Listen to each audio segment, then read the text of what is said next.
제가 보유하고 있는 미국 ETF 삼형제는 믿음의 큰형 TQQQ, 최근 입양된 작은형 BNKU, 그리고 막내 JPI입니다.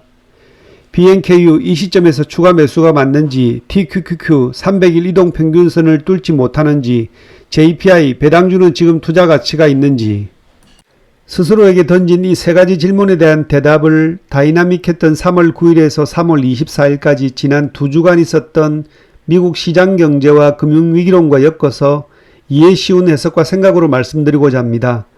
워딩이 중요한 부분이라 오늘은 제 목소리만 가지고는 지루하게 느낄 수도 있으셔서 자막을 넣었으니 다소 길더라도 영상 함께 해주시면 분명 여러분들 투자에 도움되리라 확신합니다. 감사합니다.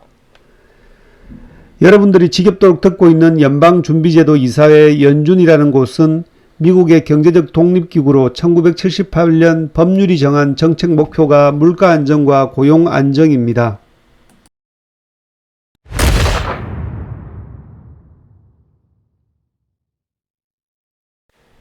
자, 본론으로 바로 들어가서요. 지금 미국 금융권 뱅크론 시발점은 이랬습니다. 사실 미국 경제는 코로나발 이전부터 버블 경제의 피로감으로 연준의 대차 대조표 축소가 절실히 필요한 상황이었지만요. 트럼프 전 대통령이 가장 큰 업적이라 스스로 자부하는 증시부양의 정치적 압력 때문에 2008년 미국발 금융위기 이후 빠르게 회복한 S&P 500은 2020년 3월까지 10년 이상 초장기 추세적 상승세를 유지하고 있었고요. 시장에 참여한 모든 주가 세력과 기술기업 CEO, 월가 대형 투자은행들, 그리고 개인들까지 손에 들고 있던 샴페인을 내려놓고 싶지 않은 투기꾼들이었습니다. 차트에서 보듯이 양대 지수의 팽창은 어지러울 정도였습니다. 축제가 한창 진행 중인 2020년 3월 코로나발 돌발 경제위기가 발생하고요. 세계경제의 구원자 역할을 자청한 연준은 가장 손쉬운 방법으로 양적 완화 제로금리 정책을 통해 앞뒤 가리지 않고 달러를 마구 찍어 평균 통화량의 30% 이상이 시중에 초과 유통되었습니다. 오죽하면 미국인들에게 집 밖에 나오지 말라 하며 각 가정에 현금까지 살포했을까요? 이때 미국 독수리 여권을 소지하고 한국에서 사업하던 미주러브 친구도 매월 공짜 월급을 받고 있다고 말했습니다. 집 밖으로 나오지 않던 미국인들까지 코로나의 장기화에 대비하기 위해 정부에서 준 공짜 돈을 증시에 쏟아부었고요. 이는 단기에 급락한 주가가 V자로 회복하고 버블 상승을 이어가던 한국 증시도 지긋지긋한 2000선 박스권을 돌파하게 됩니다. 중국발 전염병으로 매일 수천의 인명이 희생되는 마당에 연준의 통화정책 의구심과 도덕적 해이에 대한 비판 따위는 묵인되는 상황이었고요. 통화확대 정책은 유럽도 예외는 아니었습니다. 이 대목에선 연준의 정책이 이해되는 부분이기도 합니다. 문제의 시작은 바이든 정부 초기입니다. 미국 제약사들의 백신 개발로 코로나도 어느 정도 진정세를 맞이했고요. 당시 미국 정부는 강한 회복세를 보이고 있는 경제 상황에서 1조 9천억 달러의 사상 최대 규모 추가 경기 부양책을 실시했는데요. 미래 세대는 생각하지도 않는 다분히 민주당 정권 스타일에 맞는 통화량 공급의 역대급 돈풀기 정치쇼였습니다. 경제 회복으로 2021년 대차 대조표 축소의 기회가 다시 찾아온 상황에요. 많은 경제학자들의 조언을 무시한 연준이 제로금리 통화정책을 유지한 영향으로 증시와 상업용, 주택용, 부동산 시장의 신고가를 기록해 나갔고요. 금융시장에서 매달 1200달러 규모의 미국 국채와 모기지 담보 증권을 매입해주는 양적 완화 정책도 결정했습니다. 정말 무슨 생각으로 이랬는지 지금 생각해도 아찔하네요. 이때 지금 문제가 되고 있는 엄청난 규모의 은행 및 금융권 상업용 대출이 발생합니다. 새로운 복병 러시아의 우크라이나 침공이 장기전으로 이어지면서 원자재 가격 폭등과 늘어난 통화량이 미국 소비자 물가를 포함한 인플레이션을 가파르게 상승시킬 때요. 연준은 뒤늦은 금리 인상을 시작합니다. 금리 인상 실기를 연준 스스로 인정한 것일까요? 조급해진 것일까요? 연준은 러시아의 전쟁만큼이나 무모하고 공격적으로 1970년 이후 가장 단시간인 2022년 6월부터 지난 3월 23일까지 1년도 걸리지 않고 제로금리에서 5%에 가까운 살인적인 금리 인상 폭격을 시장에 감행했습니다. 주식 투자자들은 2020년 폭락을 기억하며 이 상황을 저가 매수의 기회라고 시장을 염탐하고 있었고요. 저 또한 예외는 아니었습니다. 그러나 이런 거친 금리 인상의 후유증이 야기시키는 경기 침체는 미국 경제의 고용지표나 기업 파산이 아닌 미국 중앙정부와 미국 연준과 통화량 확대의 브로커 역할을 한 은행 즉 금융권 파산으로 시작됩니다.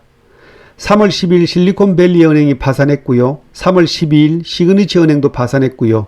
그리고 퍼스트 리퍼블릭 은행의 위기까지 금융권 전반으로의 뱅크런을 막기 위해 연준과 미 재무부 그리고 연방예금보험공사는 파산한 두 은행의 예금자 보호를 했고요. 미국 대형 민간은행들의 유동성 지원을 받아 퍼스트 리퍼블릭 뱅크의 뱅크런까지 일단은 막았습니다.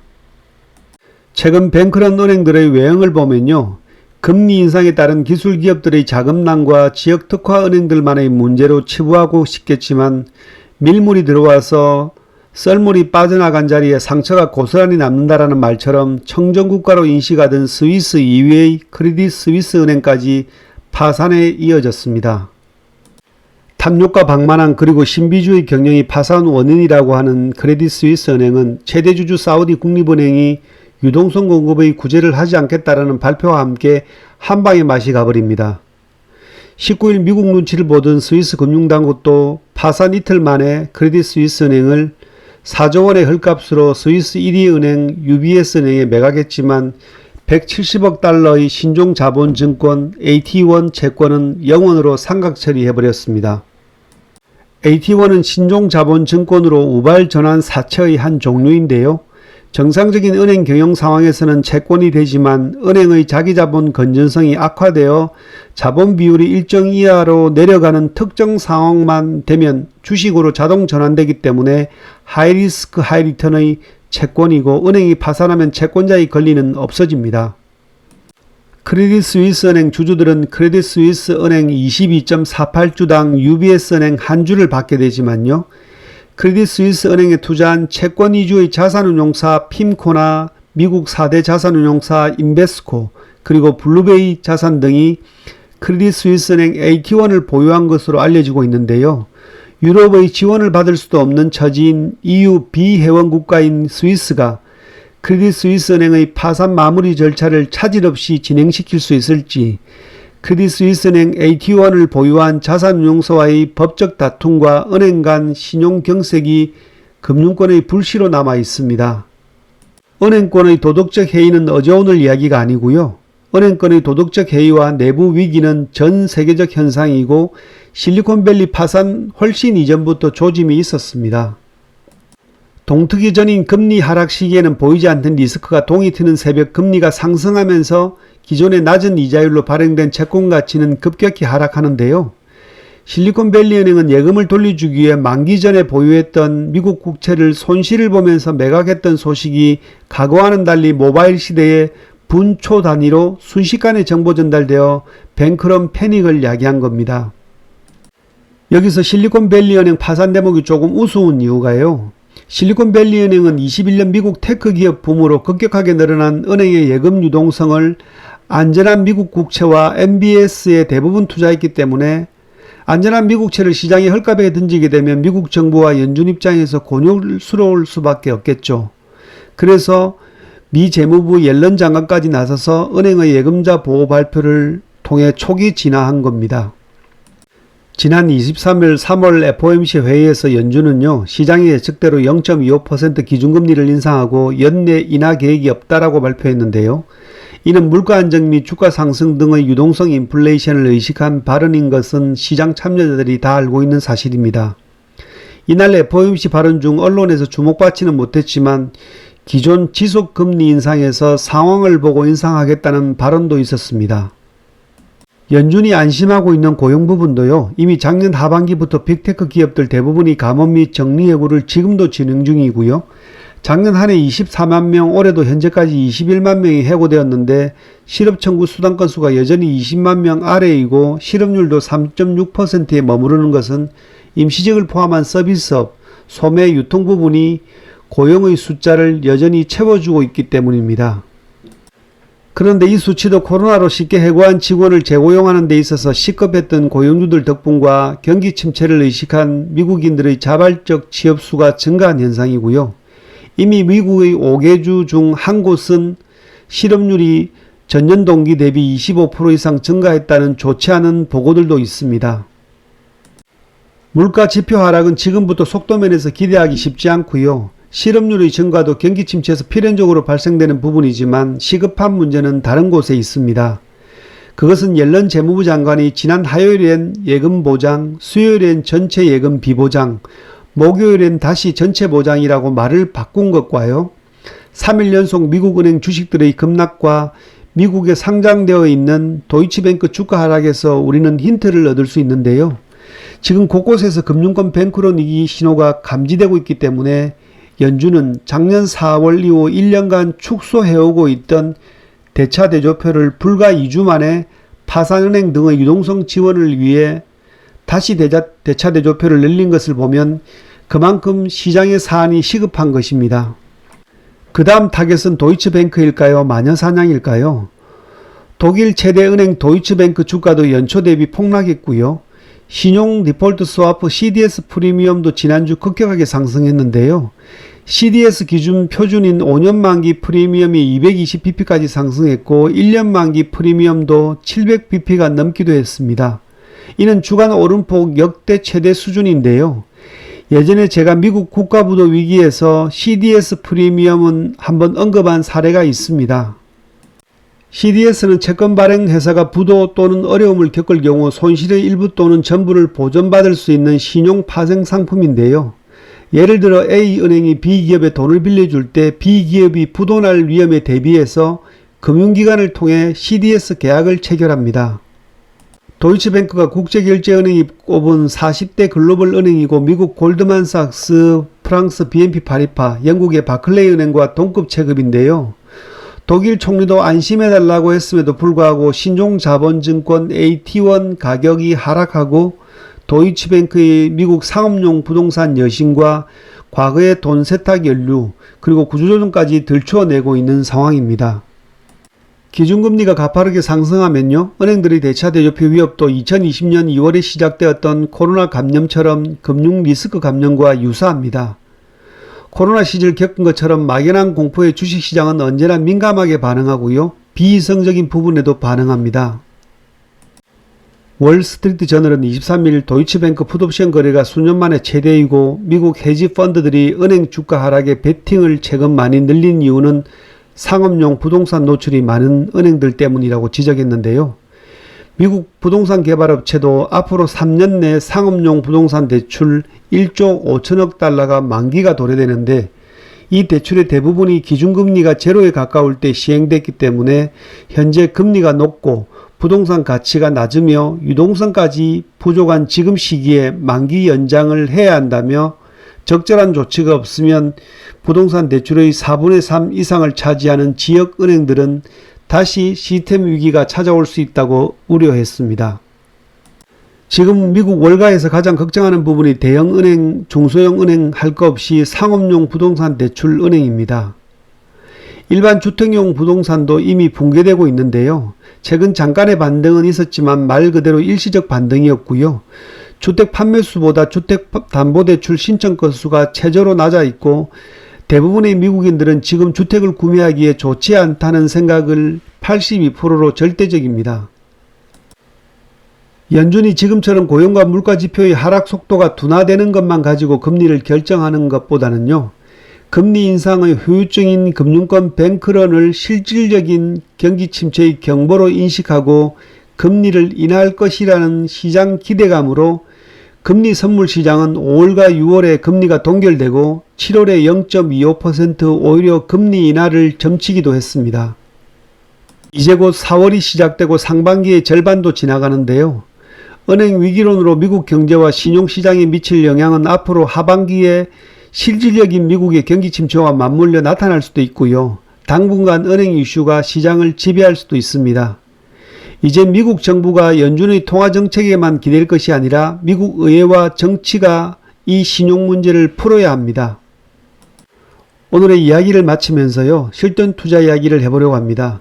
저와 비슷한 종목을 보유하고 있지 않은 개인 투자자분들도 관심 가져주시면 좋겠습니다. 제가 볼 때 긍정적인 시장 이유 3가지가 있고요. 부정적인 시장 이유 3가지가 있습니다. 긍정적인 부분을 먼저 보면 뱅크론과 기준금리 인상, 미국 정치 상황입니다. 우선 뱅크론은요, 미국의 전현직 연준 의장 제롬 파월과 옐런이 은행권의 예금 인출 유동성 위기에 대해서 연준, 미 재무부, 연방예금보험공사가 적절히 공동조치를 취할 거라고 분명한 메시지를 시장에 전달하는 상태고요. 기준금리 인상도 전 세계가 하이 인플레이션 시대에 0.25% 인상 또는 0.5% 더 올린다고 연준의 2.5% 정책 물가 목표를 달성하는 것도 쉽지 않은 상황이기 때문에요. 뱅크론 위기로 5월달에 0.25% 연준의 금리 인상 쇼가 마지막이 될 수 있다는 신호들이 시장에서 이미 감지되고 있고 기준금리 선물에서는 이미 발생했습니다. 미국의 정치 상황은요, 바이든 대통령 집권 3년 차에 재선의 정치적 리스크도 주가 하방 지지에 도움이 되는 상황입니다. 부정적인 부분은요, 인플레이션 재확산과 실질적 경기 침체 그리고 은행권 리스크 확대가 있는데요. 우선 인플레이션 재확산은 경기 부양 중인 중국발 하반기 인플레이션 압력이 미국의 수입 물가 상승으로 이어지는 부분이 있고요. 경기 침체는 믿고 있던 금리발 고용이 아작이 나면서 하반기에 실업률이 확실하게 상승으로 전환되면 실질적 미국 경기 침체의 후폭풍이 올 수 있습니다. 은행권 리스크는요, 은행권의 상업용 부동산 여신 리스크는 지금도 진행 중인 가장 위협적인 시장의 불시의 요인입니다. 지금부터 제가 보유하고 있는 미국 ETF 3형제에 관한 이야기로 마무리하겠습니다. 저는 욕심 없이 변동성 레버리지 가능 투자 구간을 TQ 기준 작년 8월 랠리 지점인 $40라고 생각합니다. 미국 자체에 투자하는 나스닥 100 1일 실적의 3배를 추종하는 든든한 큰형 TQQQ가 9,179주 있고요. 최근 용기 있게 입양한 미국 탑 10 은행들의 1일 실적 3배를 추종하는 월가의 찬밥 신세 작은형 BNKU 700주, 매월 배당의 재롱을 보여주는 귀여운 막내 JPI 200주 있습니다. BNKU를 이 시점에 계속 추가 매수해야 되는가라는 부분은 지난 영상에서 여러 번 언급했듯이요. 최소 5분할 매수 중 이제 2분할 매수 완료했고요. 추가 하락 시에 용기 있게 입양을 계속 해나갈 생각입니다. TQ는 300일 이동 평균선을 지난주 수요일 $20 근처까지 갔다가 내려앉았는데요. 기술주의 가장 리스크인 금리 인상이 마무리 단계라고 판단되면 작년 10월과 12월 바닥 타점까지는 내려가기 쉽지 않을 겁니다. 만약 $24 이하로 내려가면 서브 계좌에서 추가 매수 진행할 예정입니다. 역시 분할 매수는 필수겠죠. JPI 배당주가 지금 투자 가능한 가치가 있는가라고 하는 생각에는요. 주가가 추세 상승을 하지 않는 상황에서는 배당주의 매력도 분명 존재하는데요. 단지 조급할 필요가 없는 종목인 것 같습니다. 그러나 $52 이하로 내려가면 추가 매수는 진행할 예정입니다. 오늘은 뱅크런 사태가 단순하게 발생한 것이 아니라 2020년 이전까지 거슬러 올라가면서 상황을 살펴보았는데요.